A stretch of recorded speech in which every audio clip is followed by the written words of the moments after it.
Le silence dans la maison était étouffant. Elka se tenait près de la fenêtre et observait les gouttes de pluie qui tombaient, glissant le long de la vitre et laissant des traces floues comme des larmes sur une joue. Le ciel au-dessus de Wiesbaden était gris, aussi gris que ses pensées.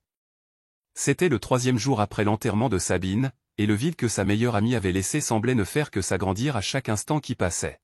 « Je pars au bureau », dit Klaus derrière elle, sa voix sonnant de manière détachée, presque professionnelle. Elka ne se retourna pas, elle se contenta d'acquiescer légèrement.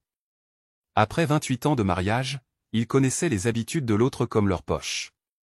Klaus prendrait sa mallette, jetterait un bref coup d'œil dans le miroir du couloir et ensuite fermerait la porte d'entrée derrière lui sans un baiser, sans une étreinte. À quel moment avait-il cessé de se toucher? Ce soir je rentrerai tard. Réunion du conseil d'administration. Encore un simple acquiescement de sa part. Elka entendit ses pas, le bruissement de sa veste, puis le clic de la porte. Dehors, le moteur de son Audi démarra, et elle se retrouva seule avec ses pensées. Lorsque le téléphone sonna, elle sursauta. Pendant un instant, elle espéra que ce soit Sabine ou une seconde absurde, douloureuse de confusion, avant que la réalité ne la rattrape. Sabine ne rappellerait plus jamais. Plus jamais elle ne rirait, ne pleurerait, n'échangerait de secrets ensemble. Allô? Sa voix était brisée. Elka? C'est Martin. Martin. Le mari de Sabine. L'homme qui, ces derniers mois, avait veillé au chevet de Sabine, pendant que le cancer la rongeait lentement, mais inéluctablement. L'homme dont les mains avaient tremblé lorsqu'il avait déposé une rose rouge sur le cercueil de sa femme lors de l'enterrement. Martin, comment vas-tu? Une question stupide, mais que dire d'autre? Pas bien. Sa voix était rauque, comme s'il avait trop fumé ou trop pleuré. Probablement les deux. Je n'arrive pas à retrouver certains papiers. Des affaires d'assurance. Sabine disait toujours que si quelque chose lui arrivait, il fallait que je te demande. Tu sais comment elle était organisée jusqu'au bout. Un sourire timide effleura le visage d'Elka. Oui, Sabine était comme ça. Parfaitement organisée, alors que chez Elka régnait toujours un chaos créatif. Bien sûr, dit-elle. Tu veux que je passe? Un silence à l'autre bout du fil. Si ça ne te dérange pas. C'est dur d'être seule ici. Elka déglutit. Elle ne connaissait que trop bien ce sentiment de solitude, bien que Klaus soit physiquement encore là. J'arrive dans une demi-heure. La maison de Martin et Sabine, à la périphérie de Wiesbaden, était un bungalow accueillant avec un jardin de devant soigné. Maintenant, en novembre, les rosiers dénudés, que Sabine aimait tant, ressemblaient à des squelettes en deuil. Alors qu'Elka sortait de la voiture, il recommença à pleuvoir. Elle serra son manteau contre elle et se précipita vers la porte d'entrée. Martin ouvrit presque immédiatement, comme s'il attendait derrière la porte. Il avait l'air terrible mal rasé, avec des cernes profonds sous les yeux et une chemise froissée qu'il portait depuis au moins un jour de trop. « Merci d'être venu, dit-il en s'écartant. La maison sentait encore Sabine son parfum discret, les bougies parfumées qu'elle allumait toujours. Sur le buffet dans le couloir, il y avait de nombreuses photos encadrées, Martin et Sabine lors de leur mariage il y a 31 ans, en vacances, avec leur fils Tobias, qui vivait maintenant à Munich et avait sa propre famille. « Tu veux un café ?» demanda Martin en la conduisant dans le salon. « Volontiers. » Elka s'assit sur le canapé, où elle s'était si souvent assise avec Sabine. Son regard glissa sur les bibliothèques, la collection de hiboux en céramique que Sabine avait ramenée de ses voyages, le secrétaire ancien dans le coin. « Elle me manque partout, dit Martin doucement, en revenant avec 2 tasses. Il les posa sur la table basse et s'assit dans le fauteuil en face. « Je me réveille le matin et pendant un instant, je crois qu'elle est allongée à côté de moi. Puis je tends la main et... » Sa voix se brisa. Elka sentit les larmes lui monter aux yeux. « Je sais, dit-elle, bien qu'elle ne le sache pas vraiment. » Elle n'avait pas perdu Klaus, seulement son attention, son affection, sa passion. Mais n'était-ce pas aussi une forme de mort? La mort d'un mariage, alors que les 2 partenaires respiraient encore? Martin se frotta le visage avec la main. « Excuse-moi. Tu es là pour les papiers. » Il se leva et alla vers le secrétaire. « Sabine disait toujours que tu savais où elle gardait tout. » Elka le suivit et ouvrit prudemment les tiroirs du secrétaire. C'était étrange et intime de fouiller dans les affaires personnelles de Sabine. Dans le 3e tiroir, elle trouva un classeur étiqueté de manière ordonnée, assurance et testament. Tiens, dit-elle en le tendant à Martin. Leurs mains s'étaient brièvement touchées, et elle avait remarqué la rugosité de ses doigts ou les mains d'un homme qui avait travaillé toute sa vie. Il prit le dossier, l'ouvrit et fixa les documents, comme s'il était incapable d'en saisir le sens. Je n'arrive pas à me concentrer, finit-il par admettre. Voulez-vous que je vous aide, proposa Elka. Nous pouvons les examiner ensemble. Il acquiesça avec reconnaissance, et ils s'assirent côte à côte sur le canapé. Pendant 1 heure, ils épluchèrent les polices d'assurance, les relevés bancaires et le testament de Sabine. Elka expliquait patiemment, signalant les points importants avec des post-it et prenant des notes pour Martin. Quand ils eurent terminé, il se pencha en arrière et ferma les yeux un instant. « Je ne sais pas ce que j'aurais fait sans vous, dit-il doucement. C'est normal. Sabine aurait fait la même chose pour moi. » Elka sentit une pointe de tristesse à cette pensée. Sabine l'aurait fait, c'est certain, mais Klaus le ferait-il si elle venait à mourir?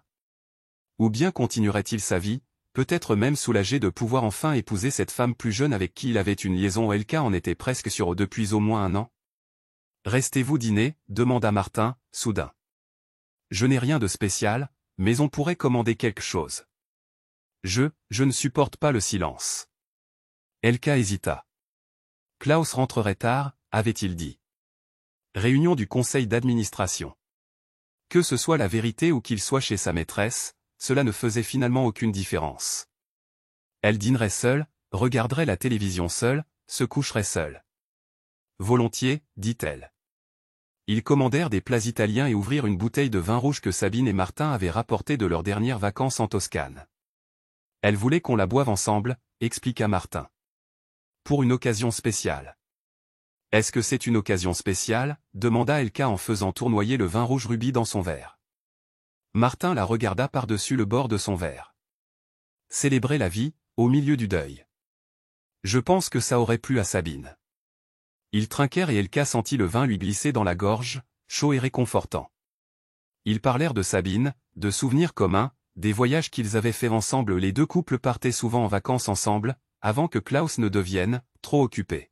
« Tu te souviens de cette soirée à Venise ?» demanda Martin, et un faible sourire illumina son visage fatigué. « Quand nous étions dans ce petit restaurant et que le serveur a pris le sac à main de Sabine pour un chat ?» Elka rit. Et comment elle lui a crié dessus en allemand, alors qu'il ne comprenait pas un mot. Oui, et ensuite Klaus a essayé de traduire, mais son italien était tellement catastrophique que le pauvre homme était encore plus perdu. Le souvenir était doux et douloureux à la fois. Klaus était encore un autre homme à l'époque présent, attentif, son partenaire au vrai sens du terme. Quand cela avait-il changé? Était-ce venu insidieusement ou y avait-il eu un moment précis? Martin remarqua son expression. « Vous allez bien ?» Elka hésita. Normalement, elle aurait hoché la tête et souri, comme elle le faisait toujours quand quelqu'un posait cette question. Mais quelque chose dans le regard honnête de Martin, dans le deuil partagé et le vin qui relâchait ses inhibitions, la poussa à dire la vérité. Non, répondit-elle doucement. Pas vraiment. Il attendit, sans insister, lui laissant l'espace de continuer. Klaus et moi, nous sommes devenus des étrangers l'un pour l'autre. Je ne sais même pas quand ça a commencé. Elle fixa son verre de vin. Il a quelqu'un d'autre, je crois.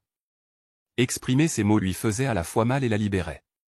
Pendant des mois, peut-être des années, elle avait porté ce soupçon en elle, sans jamais l'exprimer, comme si le silence pouvait effacer la vérité. Martin resta silencieux un instant. Est-ce qu'il l'a reconnu? Non. Je ne lui ai jamais demandé. Elle eut un rire amer. Lâche, n'est-ce pas? Mais j'avais peur de la réponse. De la décision que je devrais prendre ensuite. Ce n'est pas lâche, dit Martin doucement. C'est humain. Parfois, il est plus facile de vivre avec une supposition qu'avec une certitude. Elka le regarda, reconnaissante de sa compréhension. Comment Sabine et toi étiez-vous encore si proches après toutes ces années? Aussi présents l'un pour l'autre? Un triste sourire effleura ses lèvres. Ça n'a pas toujours été facile. Nous avons eu nos crises. Après la naissance de Tobias, quand on m'a proposé ce travail à Francfort et que Sabine ne voulait pas déménager. Il prit une gorgée de vin. Mais nous avons toujours parlé. De tout. Même quand ça faisait mal. Ça a l'air si simple. Ça ne l'était pas. Mais c'était nécessaire. Il la considéra avec attention. Qu'est-ce que vous voulez, Elka? Ce que vous voulez vraiment, je veux dire? La question l'a pris au dépourvu. Que voulait-elle? Pendant des années, elle avait été opérationnelle, avait tenu la maison, effectué son travail à temps partiel à la bibliothèque municipale, avait été l'hôtesse parfaite lors des dîners d'affaires de Klaus. Mais ses propres désirs? Il s'était perdu en cours de route. Je ne sais pas, avoua-t-elle. Je sais juste que je ne veux plus vivre comme ça. Dans ce vide. Martin hocha lentement la tête. Je comprends. Ils finirent le vin et ouvrirent une deuxième bouteille. La conversation devint plus facile, plus personnelle. Martin parla de sa peur de rester seul, des nuits blanches où il ressentait si vivement l'absence de Sabine que c'en était physiquement douloureux. Elka évoqua sa solitude au cœur de son mariage, les petites humiliations de vieillir dans une société qui rend souvent les femmes de plus de 50 ans invisibles, son désir de contact, de véritable connexion. Il était presque minuit lorsqu'Elka regarda sa montre. « Il faut que j'y aille, dit-elle, bien que l'idée de rentrer dans la maison vide ou pire, de retrouver Klaus à peine rentré, sentant une autre femme la mette mal à l'aise. « Tu dois vraiment, demanda Martin. Quelque chose dans sa voix la fit s'arrêter. Enfin, il est tard, et tu as bu. C'était vrai, elle sentait le vin pas assez pour être ivre, mais assez pour que le trajet en voiture lui semble risqué. Je pourrais appeler un taxi, dit-elle sans conviction. Où tu restes? Il hésita, incertain. Dans la chambre d'amis, je veux dire. Elle est prête. Elka hésita. Elle devrait rentrer chez elle, devrait appeler Klaus et lui dire où elle était. Mais l'idée d'échanger la chaleur de cette soirée contre la froideur de sa propre maison était insupportable. D'accord, dit-elle finalement. Je reste. La chambre d'amis était petite, mais confortable. La patte de Sabine était reconnaissable partout dans les tableaux soigneusement choisis au mur, les coussins aux couleurs assorties, le petit bouquet de fleurs de lavande séchées sur la commode. Martin lui apporta un t-shirt pour dormir et une brosse à dents neuve. Leurs mains se touchèrent à nouveau lorsqu'il lui tendit les affaires, et cette fois, le contact dura un moment de plus. « Bonne nuit, Elka, dit-il doucement. Et merci. Pour tout. Bonne nuit, Martin. » Lorsqu'il ferma la porte derrière lui, Elka sortit son téléphone portable. 3 appels manqués de Klaus. Un message, où es-tu? Aucune inquiétude dans ses mots, juste du contrôle. Autrefois, elle aurait rappelé immédiatement, se serait excusée, aurait expliqué. Ce soir, elle se contenta de taper, chez Martin. J'aide avec les papiers de Sabine. Je dors dans la chambre d'amis. À demain. Elle éteignit le téléphone avant qu'une réponse ne puisse arriver. Dans la salle de bain, elle fixa son reflet dans le miroir. À 54 ans, elle n'était plus une jeune femme, mais le temps avait été clément avec elle. Ses cheveux bruns ne montraient que quelques mèches grises, ses yeux verts n'avaient pas perdu leur éclat, et une pratique régulière de la natation avait entretenu sa silhouette. Pourquoi Klaus avait-il cessé de la regarder? Quand était-elle devenue invisible pour lui? Elle se lava le visage, se brossa les dents et enfila le t-shirt emprunté. Il sentait la lessive et très légèrement Martin un parfum boisé et masculin. En retournant dans la chambre d'amis, elle entendit de la musique douce provenant du salon. Du jazz. La musique préférée de Sabine. Elka hésita, la main sur la poignée de la porte. Elle devrait aller se coucher, dormir, rentrer chez elle demain matin et faire comme si cette soirée n'avait rien eu de spécial. Ce serait la chose raisonnable à faire. La chose juste. Au lieu de cela, elle ouvrit la porte et traversa pieds nus le couloir frais pour retourner au salon. Martin était assis dans l'obscurité, seule une petite lampe projetant une lumière tamisée sur son visage. Il tenait un verre de whisky à la main et leva les yeux lorsqu'elle entra. Surpris, mais pas effrayé. « Je n'arrivais pas à dormir, dit-elle, bien qu'elle n'ait même pas essayé. Moi non plus. » Il désigna la place à côté de lui sur le canapé. Le silence. Il est trop bruyant. Elka s'assit, ramena ses jambes sous elle et contempla son profil dans la pénombre. Ils se connaissaient depuis plus de 30 ans, avaient été amis, avaient partagé des vacances et des jours fériés. Et pourtant, elle ne l'avait jamais vraiment regardé, ne l'avait jamais perçu comme un homme, toujours seulement comme le mari de Sabine. À quoi penses-tu demanda-t-il sans la regarder. À la vie. Comme elle est étrange. Comment elle prend des tournants quand on s'y attend le moins. Il hocha lentement la tête. Il y a un an, à cette heure-ci, Sabine et moi étions assis exactement ici, à planifier nos vacances d'été. Elle ne se sentait déjà pas bien, mais nous pensions que c'était juste du stress. Un rire amer. 3 semaines plus tard, le diagnostic. Cancer du pancréas, avancé. Aucune chance. Elka posa sa main sur la sienne. Un geste de réconfort, rien de plus. Mais au moment où ses doigts se refermèrent sur les siens, elle sentit un léger picotement qui lui remontait le long du bras. « Je suis tellement désolé, Martin. » Moi aussi. Il se tourna vers elle, les yeux brillants d'humidité dans la lumière tamisée. « Tu sais, le pire, ce n'est pas la mort elle-même. C'est la solitude qui suit. C'est de devoir continuer à vivre. » Elka comprenait. Elle vivait dans une autre forme de solitude ou une solitude qui existait au sein même d'une relation, peut-être même plus cruelle parce qu'elle était invisible, parce que personne ne la pleurait. « Comment fais-tu » demanda Martin doucement. « Pour vivre avec cette incertitude ?» Avec le soupçon, mais sans la certitude. Elle réfléchit un instant. Je me suis persuadé qu'il valait mieux ne pas savoir. Que la vérité serait trop douloureuse. Laisse-t-elle ? Je ne sais pas, elle hésita. Peut-être que j'ai aussi simplement peur de la liberté. Il fronça les sourcils. La liberté ? Si je savais qu'il me trompe aussi je le savais vraiment, et pas seulement si je le soupçonnais alors je devrais agir. Décider. Et ça me fait peur. Après toutes ces années, qui suis-je sans Klaus ? Qui serais-je en tant que femme seule à mon âge ? Martin la contempla, pensif.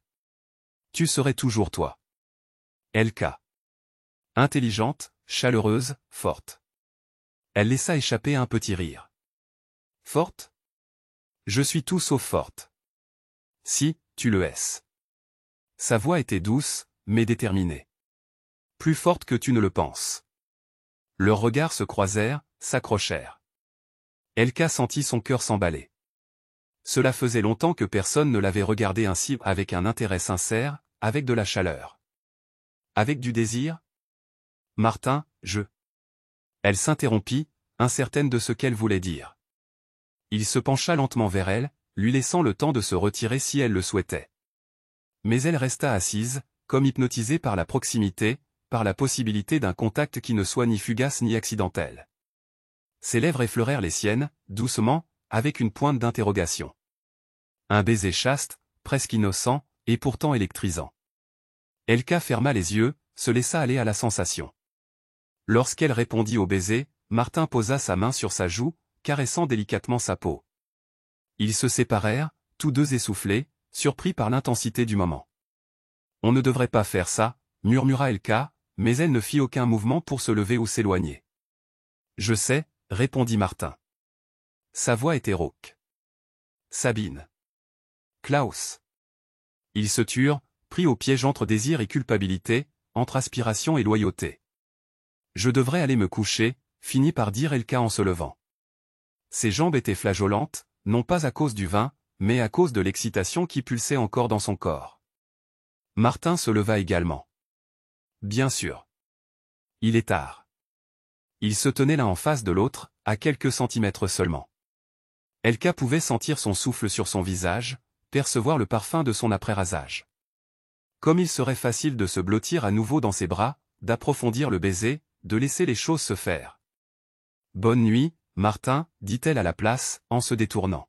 « Bonne nuit, Elka. » Elle retourna dans la chambre d'amis, ferma la porte derrière elle et s'y adossa. Son cœur battait la chamade, ses lèvres picotaient encore de son baiser. Qu'est-ce qu'elle faisait là? N'était-elle pas meilleure que Klaus si elle s'engageait dans quoi que ce soit que ce fût? Mais une petite voix dans sa tête murmura, est-ce de la tromperie si le mariage est déjà brisé? Si l'amour s'est éteint depuis longtemps? Elka s'allongea dans son lit, fixant le plafond et écoutant les bruits de la maison. Martin allait-il la suivre? Une partie d'elle l'espérait, une autre le craignait. Mais la porte resta fermée, et elle finit par sombrer dans un sommeil agité, où elle rêva de Sabine qui la regardait avec des yeux tristes, sans dire un mot. Le lendemain matin, Elka se réveilla avec un sentiment de désorientation.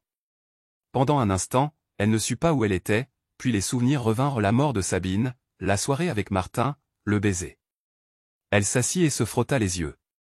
Une pâle lumière de novembre filtrait par la fenêtre. Il avait cessé de pleuvoir, mais le ciel était encore gris et couvert. Elle s'habilla rapidement et sortit de la chambre d'amis. Des bruits provenaient de la cuisine, le cliquetis de la vaisselle, le ronronnement d'une cafetière. Lorsqu'elle entra, Martin était devant la cuisinière et préparait des œufs brouillés. « Bonjour », dit-il sans se retourner. « J'espère que tu aimes les œufs brouillés. »« Oui, avec plaisir. » Elka s'assit à la petite table de cuisine, incertaine de la façon dont elle devait se comporter. L'intimité de la veille au soir semblait irréelle dans la lumière crue du matin, presque comme un rêve. Martin posa une assiette d'œufs brouillés et de pain grillé devant elle, ainsi qu'une tasse de café. Il s'assit en face d'elle et commença à manger, sans la regarder directement. « À propos d'hier soir, commença-t-il finalement. « Nous n'avons pas besoin d'en parler, l'interrompit Elka rapidement. C'était une situation émotionnelle. Nous étions tous les deux vulnérables. Il hocha lentement la tête. Oui, nous l'étions.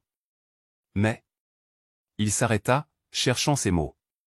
Je ne le regrette pas. Ce baiser. Mais je ne veux pas que tu te sentes mal à cause de ça. Elka fixa son café. Est-ce le cas? Je n'en suis pas sûr. Elle leva les yeux, croisa son regard. Ce que nous avons fait, ce que j'ai fait était mal. Je suis marié. Et toi, tu es en deuil de ta femme. De ma meilleure amie. Je sais. Sa voix était rauque. Et j'aime toujours Sabine. Ça ne changera jamais. Mais... Il soupira profondément. Elle est partie, Elka. Et moi, je suis encore là. Seul. Martin. Non, laisse-moi finir. S'il te plaît. Il passa sa main dans ses cheveux. Je ne dis pas qu'il devrait ou pourrait y avoir quelque chose entre nous. Ce serait compliqué, pour tellement de raisons. Mais hier soir, pour la première fois depuis des mois, je me suis senti vivant. Pas seulement comme une ombre qui erre à travers les jours.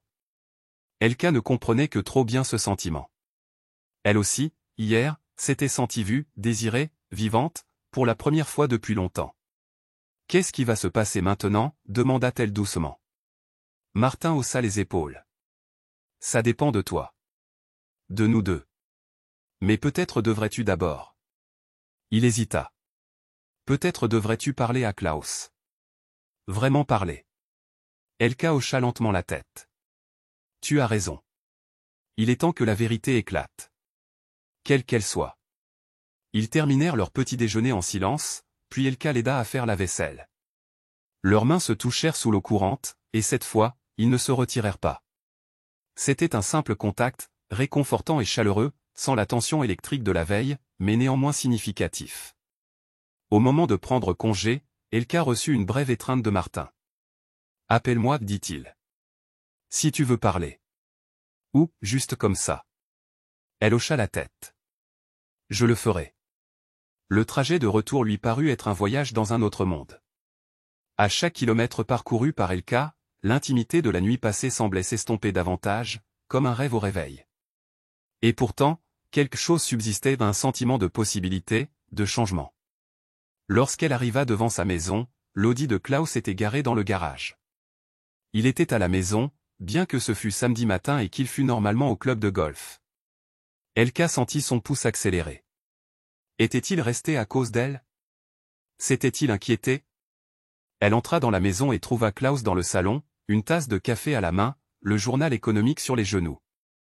Il leva les yeux quand elle entra, son visage masquant toute émotion, mais ses yeux étaient froids. « Te voilà enfin, dit-il, comme s'il accueillait un livreur en retard. Ton séjour chez Martin a été agréable? » Le sous-entendu dans sa voix était indéniable méfiance, jalousie peut-être, mais aucune inquiétude sincère pour son bien-être.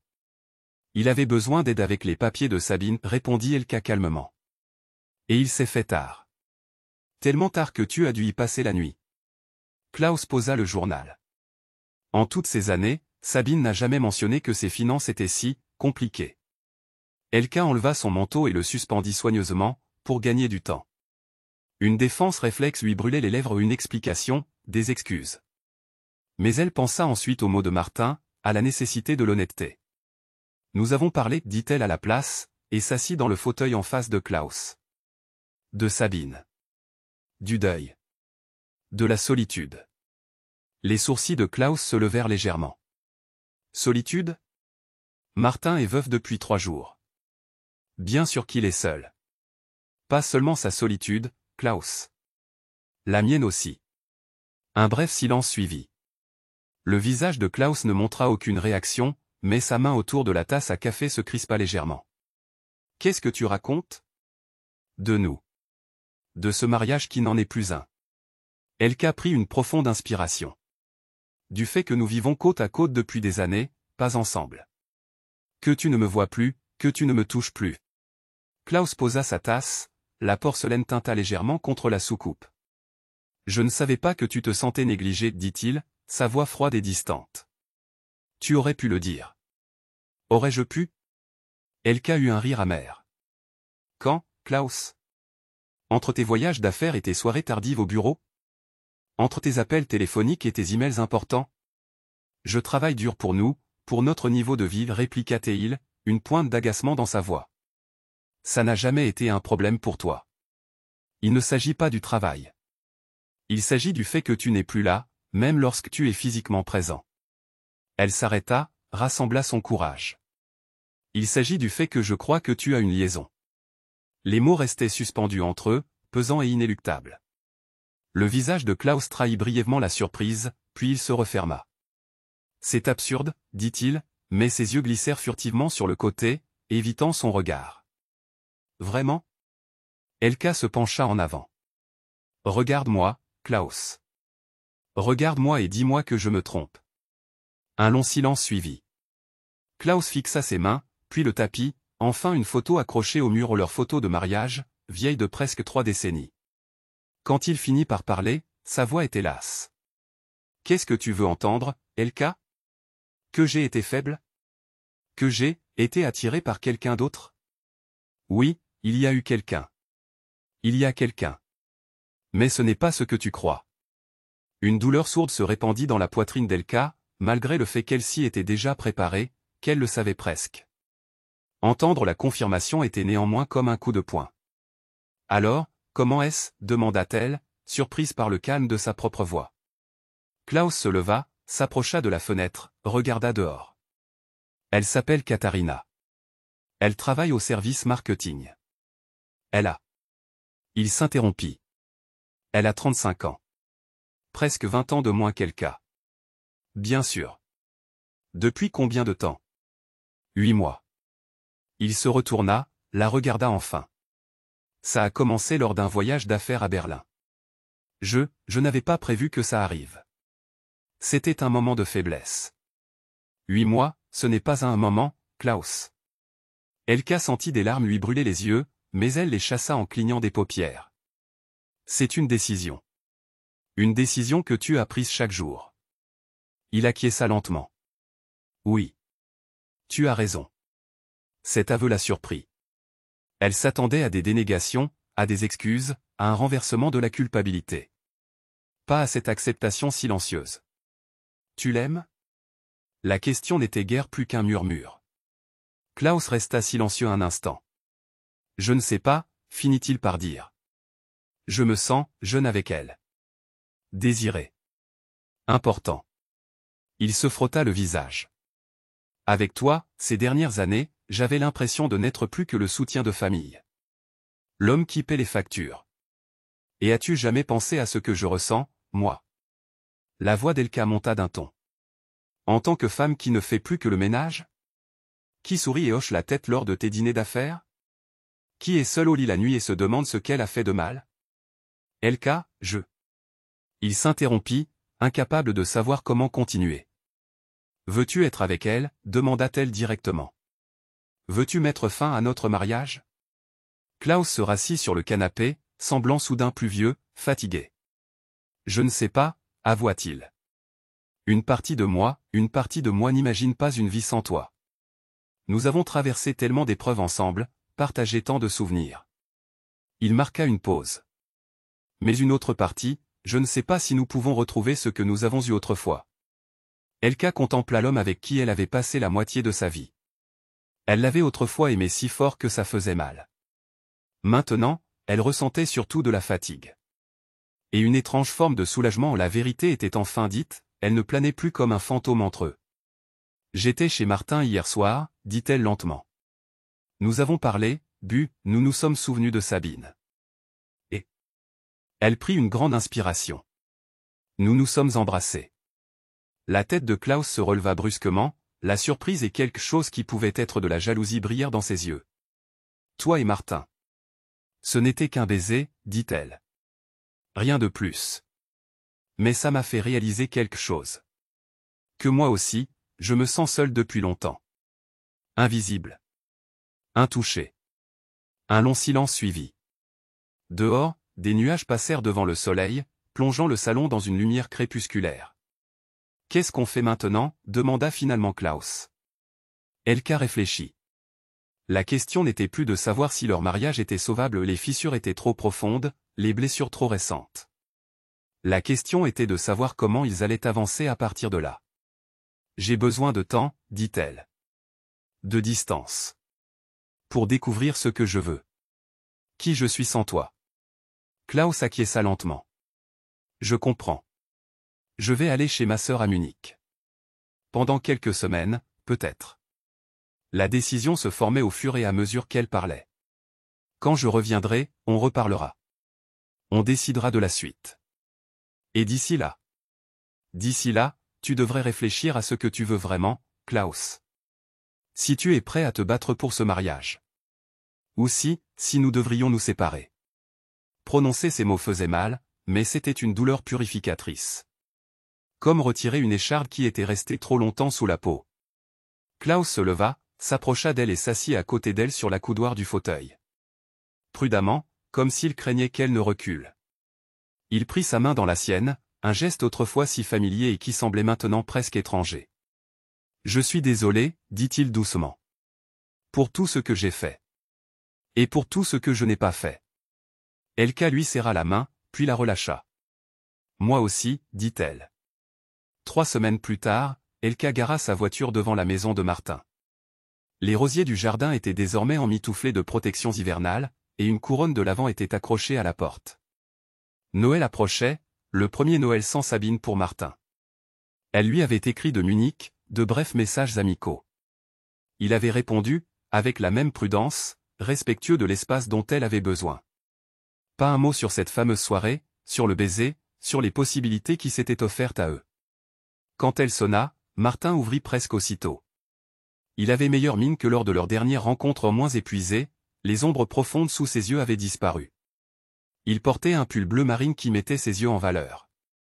Elka, dit-il, et un sourire chaleureux illumina son visage. Entre. J'ai fait du café. Elle le suivit dans le salon, où un petit sapin de Noël trônait dans un coin, décoré simplement de boules argentées et de lumière blanche. Tobias y tenait, expliqua Martin, remarquant son regard. Il pense que Sabine aurait voulu que la vie continue. Elka acquiesça. Il a raison. Sabine adorait Noël. Ils s'assirent sur le canapé, pas aussi près que lors de sa dernière visite, mais assez près pour sentir la chaleur de l'autre. Martin lui tendit une tasse de café. Comment était Munich, demanda-t-il. Bien. Utile. Elka sourit légèrement. Ma sœur m'a écouté, m'a soutenu, m'a donné l'espace nécessaire pour réfléchir. Et as-tu pris des décisions? Elka acquiesça lentement. Klaus et moi avons parlé. Plusieurs fois, au téléphone et quand je suis rentré. Nous. Elle prit une profonde inspiration. Nous allons nous séparer. Demander le divorce, après les fêtes. Martin resta silencieux un instant, la regardant attentivement. Comment te sens-tu par rapport à ça? Triste. Soulagée. Anxieuse. Elle esquissa un sourire. Tout à la fois. Klaus va déménager, le mois prochain. Lui et Katharina ont trouvé un appartement en ville. Je suis désolé, dit Martin sincèrement. Moi aussi. Mais c'est mieux ainsi. Elka but une gorgée de café. Tu sais ce qui est étrange? Je me sens plus libre depuis que j'ai pris cette décision. Comme si j'avais vécu pendant des années dans une robe trop serrée et que je pouvais enfin respirer à nouveau. Martin sourit. Je comprends ça. Après le diagnostic de Sabine, quand nous avons su qu'elle allait mourir, il y a eu un moment d'une clarté terrible. Tout ce qui n'était pas essentiel a disparu. Il ne restait que la vérité. Ils restèrent silencieux un moment, buvant leur café, appréciant le calme partagé de l'instant. J'ai souvent pensé à toi, dit finalement Martin. À notre soirée ici. Ah, ce baiser. Elka sentit ses joues s'empourprer. Moi aussi. Tu le regrettes? Elle réfléchit, choisissant ses mots avec soin. Non. C'était un moment de vérité. Un moment où je me suis sentie de nouveau vivante. Mais... Elle s'arrêta. C'était aussi trop tôt. Pour nous deux. Martin acquiesça lentement. Oui. Trop tôt.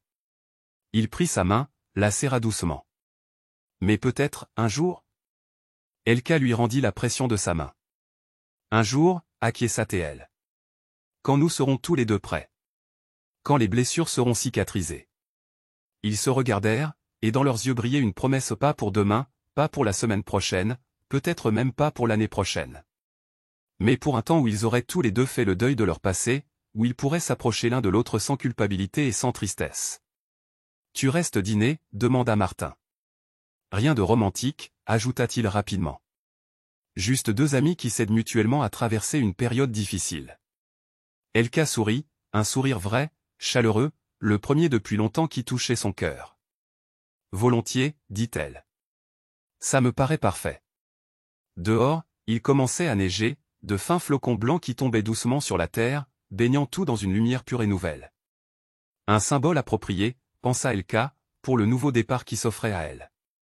Un nouveau départ qui, peut-être, un jour, inclurait aussi Martin. Non pas par faiblesse, non pas par trahison mais par force, par espoir et par la certitude que la vie, malgré toutes les pertes et les déceptions, ouvre toujours de nouvelles voies à ceux qui ont le courage de les emprunter.